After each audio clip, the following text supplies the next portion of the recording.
Active or passive investing? Which strategy is right for you?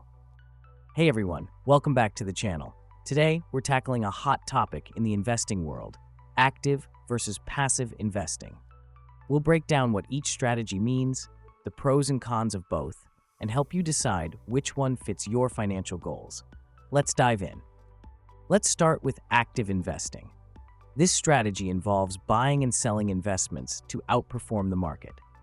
It's what you see in hedge funds and mutual funds managed by professionals who aim to beat the market by analyzing data, trends, and company performance. Active investing relies on research, timing, and decision-making to generate higher returns.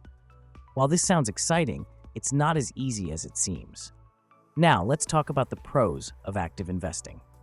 The biggest advantage? Flexibility. Active investors can quickly adapt to market changes and take advantage of short-term opportunities. Plus, it gives you the potential for higher returns if you can make the right moves. But here's the catch: the cons. Active investing often comes with higher costs, like management fees and trading commissions. And let's not forget, it's time-intensive and requires a lot of skill to consistently outperform the market. Next up, we have passive investing. This strategy focuses on long-term growth by mirroring the performance of a specific index, like the S&P 500. Instead of trying to beat the market, passive investors aim to match it. The most common examples of passive investing are index funds and ETFs, exchange-traded funds. These investments track a market index and require minimal trading. So what are the pros of passive investing? It's simple, low cost, and less stressful. With fewer trades and lower fees, more of your money stays invested.